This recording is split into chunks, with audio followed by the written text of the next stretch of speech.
So if you'd like to find out how to make this really easy, cheesy noodle, just wonderful deliciousness, then just keep watching. So to start this recipe off, I'm going to start browning some mild Italian sausage. Can we get any closer? There we go. Thank you very much. So this is a recipe for slow cooker ziti. It's those tubular noodles that are kind of long and skinny. Rigatoni noodles are similar, but they're just fatter and a bigger noodle. So anyway, but ziti noodles, okay. So while the Italian sausage is beginning to cook and brown, I'm just going to dice up about a half an onion here. To be honest though, Italian sausage is not in the recipe, but I wanted to add some extra heartiness to this recipe. So that's why I chose to put in some Italian sausage. You could leave it out, or you could use ground beef instead, or ground turkey, what have you, whatever you feel like, okay? So chop up the onion, I have that there, and I'm just grating several cloves of fresh garlic. You could just mince it if you want, or you could use the jarred garlic, whatever you have that's handy. But I just like to use fresh, and I really like to grate garlic because it just combines more easily into recipes, and when I'm cooking, it just gets in there a lot better in my experience. So just get that grater out of the way, and now I'm adding the onion and the garlic into the pan with the Italian sausage. I'm just going to get that in there. Get my spoon, move it around, get everything combined so it can start cooking together. And it smells delicious. Look at this, onions and garlic. Is there anything better? Probably not. But anyway, this is just a really good recipe, especially now that it is fall. I am so excited. So in the crock pot here, I believe this is 6-quart crock pot. But I'm just going to spray it with some canola oil. You don't want anything sticking.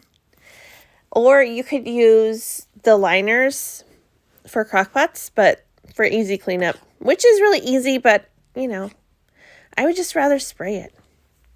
Okay, so I'm dumping all of the Italian sausage and onion and garlic into the insert here. Then you just use a jar of your favorite pasta sauce. Okay.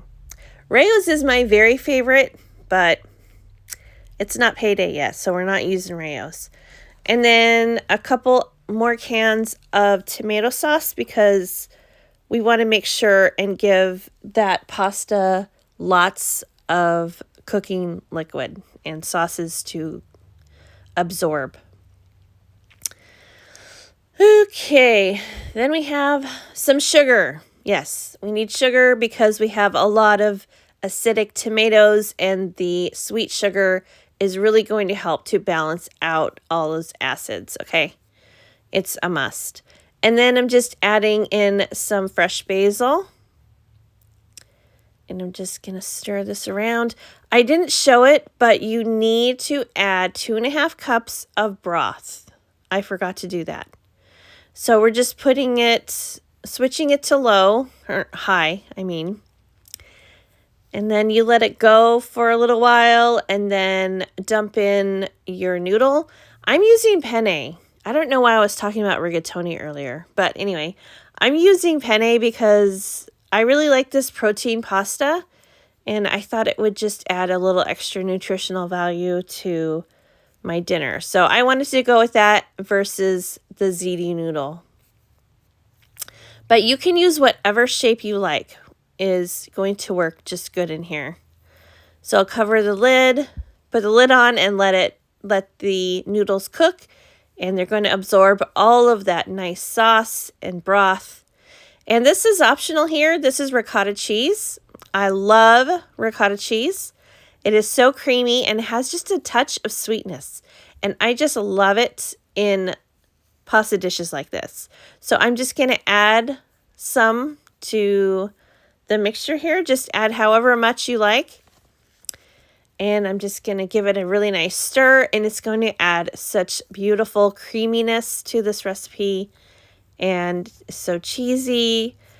You just don't want to leave out the ricotta. You really need it in there. It's not in the recipe, okay? But it's a great addition.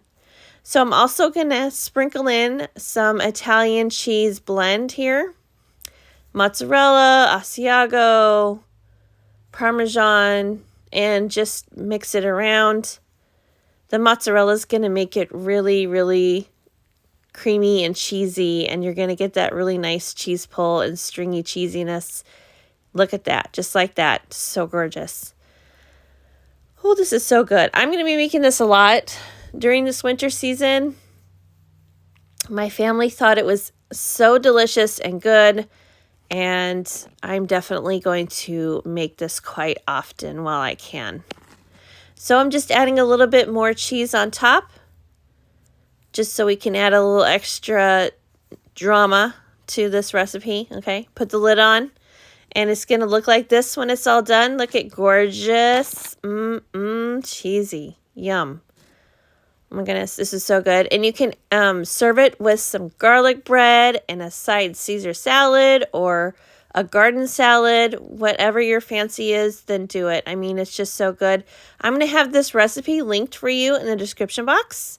And please come back for more.